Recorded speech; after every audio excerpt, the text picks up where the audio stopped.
સામાન્ય રીતે જ્યારે ઝેરની વાત આવે ને ત્યારે આપણા મનમાં એક બહુ જ સ્પષ્ટ અને ભયાનક ચિત્ર ઊભું થાય છે. કોઈ જલદ પ્રવાહી હોય જે પીતા જ માણસ તરફડીને ઢળી પડે. હા, બરાબર. બધું જ તાત્કાલિક થાય. એક્ઝેક્ટલી. કારણ અને પરિણામ વચ્ચેનો સંબંધ એટલો સ્પષ્ટ હોય છે કે કોઈને સમજાવવાની જરૂર જ નથી પડતી કે ભાઈ મૃત્યુ કેમ થયું. સાચી વાત છે. કારણ કે ત્યાં નુકસાન તરત દેખાય છે ને. પ્રક્રિયા અને પરિણામ વચ્ચે કોઈ સમયનો ગેપ જ નથી હોતો. એટલે ગંભીરતાનો ખ્યાલ તરત આવી જાય છે. રાઈટ. પણ કલ્પના કરો કે કોઈ એવું ઝેર હોય જેનો કોઈ જ સ્વાદ ન હોય, કોઈ રંગ ન હોય અને કોઈ વાસ પણ ન હોય. અને રોજ તેનું માત્ર એક અદૃશ્ય ટીપું લેવામાં આવે. એક અઠવાડિયું, એક મહિનો, કદાચ 10 વર્ષ સુધી કોઈ જ અસર ન દેખાય. માણસ એકદમ નોર્મલ જીવન જીવતો હોય. અને પછી અચાનક જ. હા, અચાનક એક દિવસ તેનું આખું શરીર અંદરથી ખોખલું થઈને કામ કરતું બંધ થઈ જાય. ત્યારે પેલા ડોક્ટર માટે પણ એ સમજવું અઘરું થઈ જાય કે આ ભયંકર નુકસાન ખરેખર ક્યારે અને ક્યાંથી શરૂ થયું હતું. આ બહુ જ પાવરફુલ ઉદાહરણ છે. આ અદૃશ્ય ઝેરનો કન્સેપ્ટ છે ને એ માનવ મનોવિજ્ઞાનની સૌથી મોટી નબળાઈને ખુલ્લી પાડે છે. એટલે કેવી રીતે? જો જ્યારે કોઈ ક્રિયાનું પરિણામ આપણને તરત નથી મળતું ને ત્યારે આપણું મન એવું માની જ લે છે કે કોઈ નુકસાન થઈ જ નથી રહ્યું. આપણે ધીમા વિનાશને જોઈ જ નથી શકતા. અને આ જ ધીમા અદૃશ્ય ઝેરની વાત આપણે આજની આ ડીપ ડાઇવમાં કરવાના છીએ. આપણી પાસે આજે એક અત્યંત પ્રાચીન પણ એટલો જ પ્રસ્તુત સ્ત્રોત છે. બૌદ્ધ ધર્મગ્રંથ ધમ્મપદનો 9મો અધ્યાય, જેને પાપવગ્ગ એટલે કે પાપનો અધ્યાય કહેવામાં આવે છે. હા, પાપવગ્ગ. આજનો આપણો ઉદ્દેશ્ય એ જ સમજવાનો છે કે માનવ જીવનમાં આ પાપ કે ખોટા કર્મોનું સાચું સ્વરૂપ ખરેખર છે શું? કેવી રીતે નાની નાની લાગતી ભૂલો જેને આપણે સાવ સામાન્ય ગણીને અવગણીએ છીએ તે સમય જતાં ભેગી થઈને આપણા ભાગ્ય અને દુઃખનું અંતિમ કારણ બને છે. ચોક્કસ. અને ઘણા લોકોને કદાચ એવું લાગી શકે કે આ તો કોઈ જૂના ધાર્મિક ઉપદેશોની વાત હશે. હા, મોટે ભાગે લોકો એવું જ વિચારતા હોય છે. પણ ગૌતમ બુદ્ધ દ્વારા આપવામાં આવેલા આ અધ્યાય કોઈ ધાર્મિક કર્મકાંડ વિશે છે જ નહીં. આજના ઇન્ફોર્મેશન ઓવરલોડના સમયમાં જ્યાં આપણે સતત દોડભાગમાં છીએ, આપણા પોતાના નિર્ણયો પર વિચારવાનો આપણી પાસે સમય નથી, ત્યાં આ ગ્રંથ માનવ વર્તન અને આદતોનું એક અત્યંત સચોટ વિશ્લેષણ પૂરું પાડે છે. રાઈટ. મને હંમેશા એક વાતનું આશ્ચર્ય થાય છે. આપણે પાપ શબ્દ સાંભળીએ ને એટલે તરત જ મનમાં કોઈ કાનૂની ગુનો, કોઈની હત્યા કે મોટી ચોરી એવું જ આવે. હા, જે છાપાના મુખ્ય પાને છપાય એવું કંઈક. બરાબર. પણ આ સ્ત્રોત વાંચ્યા પછી મને સમજાયું કે બૌદ્ધ દૃષ્ટિએ આ વ્યાખ્યા બહુ જ અલગ અને એકદમ સૂક્ષ્મ છે. તેમાં કોઈ મોટો ગુનો જ હોય તે જરૂરી નથી. બિલકુલ નહીં. રોજિંદા જીવનમાં આપણી પોતાની સગવડ માટે બોલાતું જૂઠ, કોઈના પ્રત્યે મનમાં રાખેલો દ્વેષ, લોભ અને સૌથી અગત્યનું અજ્ઞાનમાં જીવવું, કોઈ જાગૃતિ વિના વર્તન કરવું, આ બધાને સ્ત્રોત પાપ ગણે છે. ચાલો આને જરા વિસ્તારથી સમજીએ. ચોક્કસ. બૌદ્ધ તત્વજ્ઞાન અહીં એક બહુ જ સ્પષ્ટ અને ગાણિતિક સમીકરણ આપે છે. પાપ બરાબર મનની અશુદ્ધતા વત્તા ખોટું કર્મ. ઓહ, ઇન્ટરેસ્ટિંગ. હા. આપણા સમાજમાં કાયદો માત્ર બીજા ભાગને જ જુએ છે, એટલે કે ભૌતિક રીતે થયેલું કર્મ. પણ આ સ્ત્રોત સ્પષ્ટ કરે છે કે જો ભૌતિક રીતે કોઈ કર્મ ન થયું હોય પણ મનમાં કોઈનું ખરાબ કરવાનો વિચાર પણ આવ્યો હોય તો તે પ્રક્રિયા ત્યાંથી જ શરૂ થઈ જાય છે. એટલે ઈરાદો જ મુખ્ય છે. એક્ઝેક્ટલી. મનનો ઈરાદો એ જ મુખ્ય કેન્દ્ર છે. આ વાત સમજવા માટે હું એક કમ્પ્યુટર વાયરસની એનોલોજી વિચારતી હતી. હા, જણાવો ને. ધારો કે તમારા લેપટોપમાંથી કોઈ બહુ જ અગત્યની ફાઇલ ડિલીટ થઈ ગઈ. હા. હવે આ ડિલીટ થવું એ એક દૃશ્યમાન નુકસાન છે. બરાબર. જેને આપણે પેલું ખોટું કર્મ કહી શકીએ. બરાબર. પણ એ ફાઇલ કેમ ડિલીટ થઈ? કારણ કે સિસ્ટમના બેકગ્રાઉન્ડમાં એક કરપ્ટ કોડ, એક વાયરસ સાયલન્ટલી ચાલી રહ્યો હતો. આ વાયરસ એ મનની અશુદ્ધતા છે. વાહ, બહુ સરસ રીતે સમજાવ્યું. મોટાભાગના લોકો ફાઇલ ડિલીટ થઈ ગઈ તેનો અફસોસ કરે છે, પણ એ વાયરસને શોધતા નથી. જ્યાં સુધી એ વાયરસ બેકગ્રાઉન્ડમાં છે ત્યાં સુધી નવી ફાઇલો પણ કરપ્ટ થતી જ રહેશે ને. સાચી વાત છે. અને આ ઉદાહરણ બહુ જ સચોટ રીતે સમજાવે છે કે આંતરિક શુદ્ધતા વિના બાહ્ય કર્મો શા માટે અધૂરા છે. જો સિસ્ટમમાં વાયરસ હોય અને તમે બહારથી ગમે તેટલા સુંદર સોફ્ટવેર ઇન્સ્ટોલ કરો તો પણ સિસ્ટમ ક્રેશ જ થવાની છે. રાઈટ. મનની શુદ્ધિ વિના કરેલા સારા કાર્યોનું પણ બરાબર એવું જ છે. કોઈ વ્યક્તિ લાખો રૂપિયાનું દાન કરે, કોઈ હોસ્પિટલ બનાવે, પણ જો તેના મૂળમાં સમાજમાં મોટું નામ કમાવાનો લોભ કે પોતાનો અહંકાર સંતોષવાનો ઈરાદો છુપાયેલો હોય તો બૌદ્ધ દૃષ્ટિએ તે શુદ્ધ કર્મ નથી જ. વાયરસ હજુ પણ ત્યાં જ છે. એક્ઝેક્ટલી, વાયરસ ત્યાં જ છે. અને આ જ વાત મને એક બહુ મોટા અને સામાન્ય પ્રશ્ન તરફ લઈ જાય છે. જો પાપ એ સિસ્ટમનો વાયરસ છે, તો પછી સિસ્ટમ તરત ક્રેશ કેમ નથી થતી? બહુ જ વ્યાજબી પ્રશ્ન છે. આપણે રોજબરોજ જોઈએ છીએ કે લોકો ખોટા કામો કરે છે, કરચોરી કરે છે, બીજાનું પડાવી લે છે, અને છતાં તેઓ બહુ સુખી અને ખુશખુશાલ દેખાય છે. તેમને કોઈ તરત સજા કેમ નથી મળતી? પપગનો સૌથી કઠોર સિદ્ધાંત આ જ છે. ખરાબ કર્મોનું પરિણામ ક્યારેય તરત નથી દેખાતું, અને આ જ રીતે સારા કર્મોનું ફળ પણ રાતોરાત નથી મળતું. એટલે બંનેમાં સમય લાગે છે. હા, પ્રકૃતિનો આ બહુ મૂળભૂત નિયમ છે. એક મોટું અને છાયાદાર વૃક્ષ ઉગતા દાયકાઓ લાગે છે, અને કોઈ વિશાળ પહાડને અંદરથી ખવાઈને તૂટતા પણ સદીઓ લાગે છે. કર્મના ફળ પકવવા માટે સમયની જરૂર પડે જ છે. અને અહીં જ એક બહુ જ રસપ્રદ વાત આવે છે. કદાચ આ સમયનો ગેપ જ માણસને ભ્રમમાં નાખે છે. કેવી રીતે? જો આપણે કોઈ સિગ્નલ તોડીએ અને પોલીસ ન પકડે, કે ઓફિસમાંથી કોઈ નાની વસ્તુ ઘરે લઈ આવીએ અને કોઈને ખબર ન પડે, ત્યારે આપણા મનમાં એક અજીબ પ્રકારનો ગર્વ ઊભો થાય છે. હા, એકદમ સાચી વાત. આપણને લાગે છે કે અરે વાહ, આપણે તો બહુ સ્માર્ટ છીએ. આપણે આપણી જાતને કહીએ છીએ કે અરે આ તો બહુ નાની વાત છે, આનાથી કોને શું ફરક પડવાનો છે? લોકો પોતાની આ કહેવાતી સ્માર્ટનેસ પર બહુ ગર્વ લેતા હોય છે, પણ બૌદ્ધ ગ્રંથો અને સ્માર્ટનેસ નહીં પણ ભયંકર મૂર્ખામી ગણે છે. ખરેખર? હા, મૂળ શિક્ષણ એ જ છે કે કોઈ પણ પાપને નાનો માનીને તેની અવગણના કરવી એ વિનાશને નોતરવા સમાન છે. જેમ એક એક ટીપું પડવાથી આખો ઘડો ભરાઈ જાય છે ને, તેમાં નાની ભૂલો ભેગી થઈને વ્યક્તિના પતનનું કારણ બને છે. ઓહ, એટલે પેલા અદૃશ્ય ઝેરના ટીપાની જેમ? બરાબર.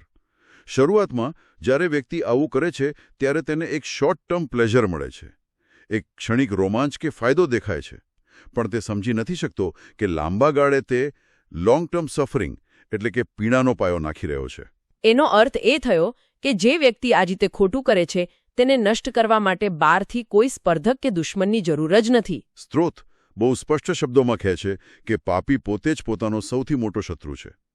આ એક જાતની ધીમી આત્મહત્યા જ છે. Self destruction. એક્ઝેક્ટલી.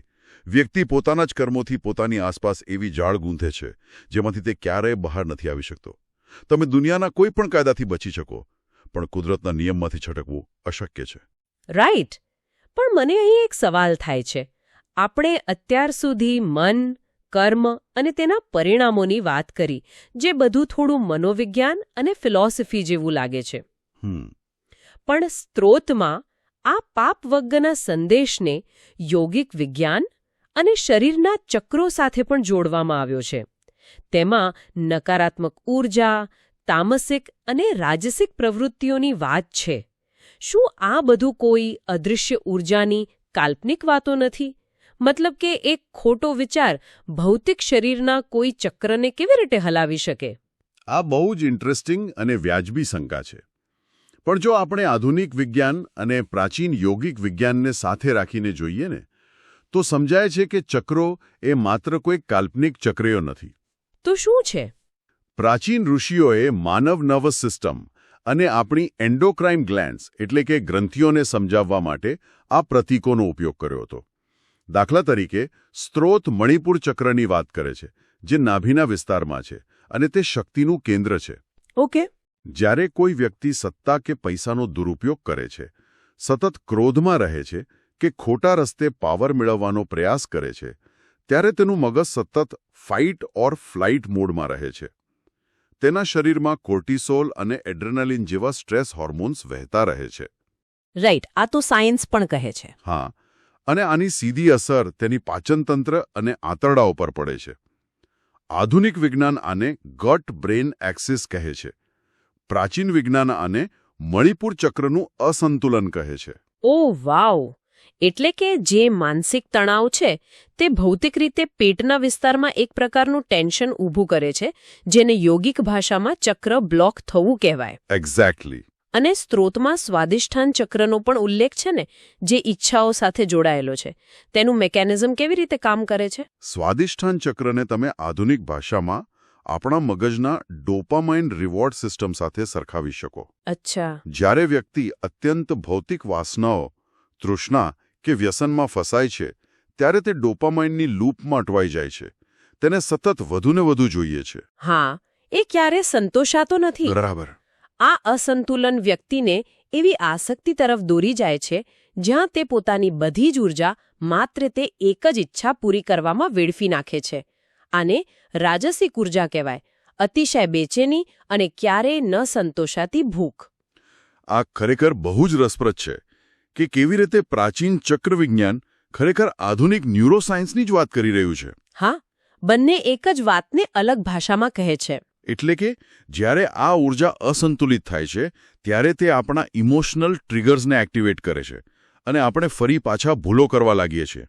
અને જ્યારે આપણે કોઈ ખોટું કામ કરીએ છીએ ત્યારે તે માત્ર એક ઘટના બનીને ભૂંસાઈ જતી નથી. સ્ત્રોત કહે છે કે તે એક કાયમી છાપ છોડે છે, જેને સંસ્કાર કહેવાય છે. હા, સંસ્કાર એટલે આપણા અચેતન મન પર પડતી એક કાયમી પ્રિન્ટ. જ્યારે પણ આપણે કોઈ કાર્ય કરીએ છીએ, પછી તે સારું હોય કે ખરાબ, આપણું મન તેને રેકોર્ડ કરે છે. એક નાનું ખોટું કામ પણ મનમાં એક નવો સંસ્કાર ઊભો કરે છે. સંસ્કાર કેવી રીતે કામ કરે છે ને, એ સમજવા માટે મને એક બહુ સરસ એનાલોજી યાદ આવે છે. હા, કહો ને. પાથરવામાં આવ્યો છે. એક રખડતું કૂતરું કે કોઈ વ્યક્તિ અજાણતા જ તે ભીના સિમેન્ટ પર ચાલી જાય છે. એ સમયે તે પગલાં બહુ સામાન્ય અને છીછરા લાગે છે. તમે ધારો તો તેને તરત ભૂંસી શકો છો. પણ જ્યારે બીજે દિવસે એ સિમેન્ટ સુકાઈને પથ્થર જેવો કઠણ બની જાય છે, ત્યારે પગલાં કાયમ માટે તેમાં જડાઈ જાય છે. દરેક નાનું પાપ આ ભીના સિમેન્ટ પર પડેલા પગલાં જેવું જ છે. શરૂઆતમાં નાનું લાગે, પણ પછી તમારો રસ્તો નક્કી કરી દે. અને આ ઉદાહરણ બહુ જ સચોટ રીતે ન્યુરોપ્લાસ્ટિસિટીને સમજાવે છે. વિજ્ઞાન કહે છે કે neurons date fire together wire together. Right. જ્યારે તમે એકનું એક કામ વારંવાર કરો છો ત્યારે તમારા મગજમાં તે કામ કરવાના રસ્તાઓ એટલે કે ન્યુરલ પાથવેઝ વધુ મજબૂત બની જાય છે. એટલે આદત પડી જાય છે. એક્ઝેક્ટલી. સ્ત્રોતમાં દર્શાવેલી પ્રક્રિયા બરાબર આ જ છે. એક નાનું પુનરાવર્તિત કર્મ ધીમે ધીમે આદતમાં ફેરવાય છે. અને આ આદતો લાંબા ગાળે આપણું ભાગ્ય નક્કી કરે છે. તમે એકવાર કોઈ ફાયદા માટે ખોટું બોલો, તે સિમેન્ટ પરનું પહેલું પગલું છે. બીજી વાર ખોટું બોલવું તમારા માટે વધુ સરળ બની જાય છે. અને એક સમય એવો આવે છે જ્યારે તમે કોઈ કારણ વગર પણ જૂઠ બોલવા લાગો છો. હા, કારણ કે તે તમારી આદત બની ગઈ છે અને આ જ તમારું ભાગ્ય છે. અને આમાં મને સૌથી ભયાનક બાબત કઈ લાગે છે ખબર છે? કઈ? લોકો શું માને છે ક્યારે કોઈને ખબર નહીં પડે. લોકો સીસીટીવી કેમેરાથી બચવા મોઢા પર રૂમાલ બાંધશે, કોઈને નુકસાન પહોંચાડ્યા પછી પોતાના ફોનની બ્રાઉઝિંગ હિસ્ટ્રી કે ચેટ્સ ડિલીટ કરી દેશે અને શાંતિથી સૂઈ જશે કે હાશ, હવે હું સંપૂર્ણ સુરક્ષિત છું. જો આપણે આને મોટા ચિત્ર સાથે જોડીએ ને, તો તેઓએ ભૂલી જાય છે કે દુનિયાનો સૌથી મોટો સીસીટીવી કેમેરા તેમની પોતાની અંદર જ ફિટ થયેલો છે. બિલકુલ. તમે દુનિયાની કોઈ પણ સિસ્ટમ કે કાયદાની આંખમાં ધૂળ નાખી શકો, પણ તમે તમારા પોતાના અચેતન મનને ક્યારેય છેતરી જ નથી શકતા. તમારું મન તમારો સૌથી મોટો અને કઠોર ન્યાયાધીશ છે. તમે ભલે બહારથી ગમે તેટલા ખુશ દેખાવાનો ડોળ કરો, પણ અંદર પડેલા તે નકારાત્મક સંસ્કાર કાયમ તમારો પીછો કરે જ છે. એટલે જ પહેલા ગુનેગારો કે ખોટું કરનાર લોકો અંદરથી સતત પેરાનોયા અને એન્ઝાઇટીનો શિકાર હોય છે. તેમને ઊંઘ નથી આવતી, કારણ કે બોડી કીપ્સ ધ સ્કોર. શરીર અને મન બધું જ યાદ રાખે છે. સાચી વાત. પણ આ બધું સાંભળીને તો કોઈને પણ એવો વિચાર આવે કે જો આ સંસ્કારોની સાંકળ આટલી બધી મજબૂત છે, જો સિમેન્ટ સુકાઈ જ ગયો છે, તો શું આમાંથી બહાર આવવાનો કોઈ રસ્તો જ નથી? એવું નથી. હા, સદભાગ્યે પાવગગ માત્ર ચેતવણીઓ આપીને આપણને ડરાવીને છોડી નથી દેતો. તે આ સિમેન્ટને તોડવાના 4 બહુ જ પ્રેક્ટિકલ પગલાં પણ આપે છે. હા, આ સ્ત્રોત જરાય નિરાશાવાદી નથી. તે મુક્તિનો બહુ જ સ્પષ્ટ માર્ગ બતાવે છે. રોજિંદા જીવનમાં ઉતારવા જેવું તેનું પહેલું પગલું છે નાના કર્મો પર ધ્યાન આપવું. એટલે કે જે કર્મોને આપણે સાવ નાના ગણીએ છીએ. એક્ઝેક્ટલી. જીવનમાં જે કાર્યોને આપણે એકદમ મામૂલી માનીને અવગણીએ છીએ, તેના પર સંપૂર્ણ જાગૃત થવું. નાના ખોટા કામો પણ ટાળવા. આ વાત બહુ જ પાવરફુલ છે. આપણે ઘણીવાર વિચારીએ છીએ કે ભાઈ હું ક્યાં કોઈનું મર્ડર કરું છું. હા. પણ મધરાતે રસ્તા પર કોઈ ન હોય ત્યારે ટ્રાફિક સિગ્નલ તોડવું અથવા તો કોઈની મજાક ઉડાવીને તેને માનસિક રીતે નીચો દેખાડવો, આ બધી એવી નાની બાબતો છે જેને આપણે આપણી જ જાગૃતિના રડારની બહાર જ રાખીએ છીએ. જો આપણે આ નાના કામોમાં ઈમાનદારી દાખવીએ તો મોટા ખોટા કામો કરવાનો વારો જ ના આવે ને. સાવ સાચી વાત. બીજું પગલું છે વિચારોની શુદ્ધિ. કારણ કે આપણે આગળ જોયું તેમ કર્મ તો વિચારમાંથી જ જન્મે છે ને. મનમાં આવતા નકારાત્મક, ઈર્ષ્યાળુ કે ક્રોધિત વિચારોને ઓળખીને તેમને બદલવા બહુ જરૂરી છે. પણ આ કરવું કેવી રીતે? કારણ કે કોઈ વિચાર આવે એટલે તરત જ આપણને તેના પર રિએક્ટ કરવાનું મન થઈ જાય છે. ત્યાં જ જાગૃતિનું કામ આવે છે. જ્યારે મનમાં ગુસ્સાનો વિચાર આવે ત્યારે તેના પર તરત કોઈ એક્શન લેવાને બદલે માત્ર તેને ઓબ્ઝર્વ કરો. તમારી જાતને કહો કે મને અત્યારે ગુસ્સો આવી રહ્યો છે. એટલે એક સ્પેસ બનાવવાની. બસ આટલું અંતર રાખવાથી જ એ વિચારનું જોર ઘટી જાય છે અને તે કર્મના સ્વરૂપમાં બદલાતો અટકી જાય છે. અને આ પ્રક્રિયાને મજબૂત કરવા માટે ત્રીજું પગલું બહુ જ જરૂરી છે: દૈનિક આત્મનિરીક્ષણ. રાત્રે સૂતા પહેલા. હા, રોજ રાત્રે ખુદને બહુ જ સરળ પણ કઠોર પ્રશ્ન પૂછવો કે આજે મેં શું ખોટું કર્યું? આજે મારા શબ્દો કે વર્તનથી કોઈનું દિલ તો નથી દુભાયું ને? મને આ ત્રીજું પગલું બહુ જ આધુનિક લાગે છે. આજે આપણે જોઈએ છીએ કે લોકો લાખો રૂપિયા આપીને કોર્પોરેટ ટ્રેનિંગમાં જાય છે, થેરેપિસ્ટ પાસે જાય છે, ડેલી જર્નલિંગ કરે છે. આજના આધુનિક સેલ્ફ હેલ્પ પુસ્તકો જે શીખવાડે છે તે આ પ્રાચીન ગ્રંથમાં હજારો વર્ષો પહેલા લખાયેલું છે. આ માત્ર કોઈ મંદિરમાં જઈને કરવાની પૂજા નથી. આ ખરેખર એક ડેલી મેન્ટલ હેલ્થ રૂટીન છે. 100% સાચી વાત. અને આ રૂટીનને પૂર્ણ કરવા માટેનું ચોથું અને અંતિમ પગલું છે તાત્કાલિક સુધારો. જો આત્મનિરીક્ષણ દરમિયાન તમને સમજાય કે આજે મારાથી આ ભૂલ થઈ ગઈ છે, તો તેને છુપાવવા કે તેના બહાના શોધવાના બદલે તરત જ તેનો સ્વીકાર કરવો અને તેને સુધારવાનો પ્રયાસ કરવો. આ સૌથી અઘરું કામ છે, કારણ કે અહીં આપણો અહંકાર વચ્ચે આવે છે. ભૂલ સ્વીકારવા માટે બહુ મોટી હિંમત જોઈએ. બરાબર. પણ જે વ્યક્તિ પોતાની ભૂલ સ્વીકારી લે છે તેનું અહંકારનું આવરણ તૂટી જાય છે અને તેના સંસ્કારની સાંકળ ત્યાં જ કપાઈ જાય છે. વાહ! આ 4 પગલાઓ સાબિત કરે છે કે કોઈ પણ વ્યક્તિ કાયમ માટે પાપી નથી હોતી. જો કોઈ નિશ્ચય કરે અને જાગૃતિ રાખે તો તે ગમે તેટલા કઠણ થઈ ગયેલા સિમેન્ટને પણ તોડીને પોતાનો નવો રસ્તો બનાવી શકે છે. પરિવર્તન હંમેશા શક્ય છે. તો આખી આ ડીપ ડાઇવનો અને આ પ્રાચીન બૌદ્ધ સ્ત્રોતનો આધ્યાત્મિક સાર કાઢવો હોય તો તે બહુ સ્પષ્ટ છે. પાપ વર્ગનો સૌથી મોટો સંદેશ એ છે કે પાપ ક્યારે બહારથી, કોઈ પરિસ્થિતિમાંથી કે કોઈ અન્ય વ્યક્તિ દ્વારા તમારા પર લાદવામાં નથી આવતું. તે તમારા પોતાના મનના અંધારા ખૂણાઓમાંથી જન્મે છે. સાચી વાત. અને જો તેનું ઉદ્ભવ સ્થાન મન છે તો તેનો અંત પણ માત્ર મનની શુદ્ધતા અને સતત જાગૃતિથી જ લાવી શકાય છે. ચોક્કસ. આ ચર્ચાના નિષ્કર્ષ માટે સ્ત્રોતમાંથી એક બહુ જ શક્તિશાળી વાક્ય યાદ રાખવા જેવું છે કે એક ટીપું પાપ પણ અવગણશો નહીં, કારણ કે અંતે તે જ ઘણો ભરશે. વાહ!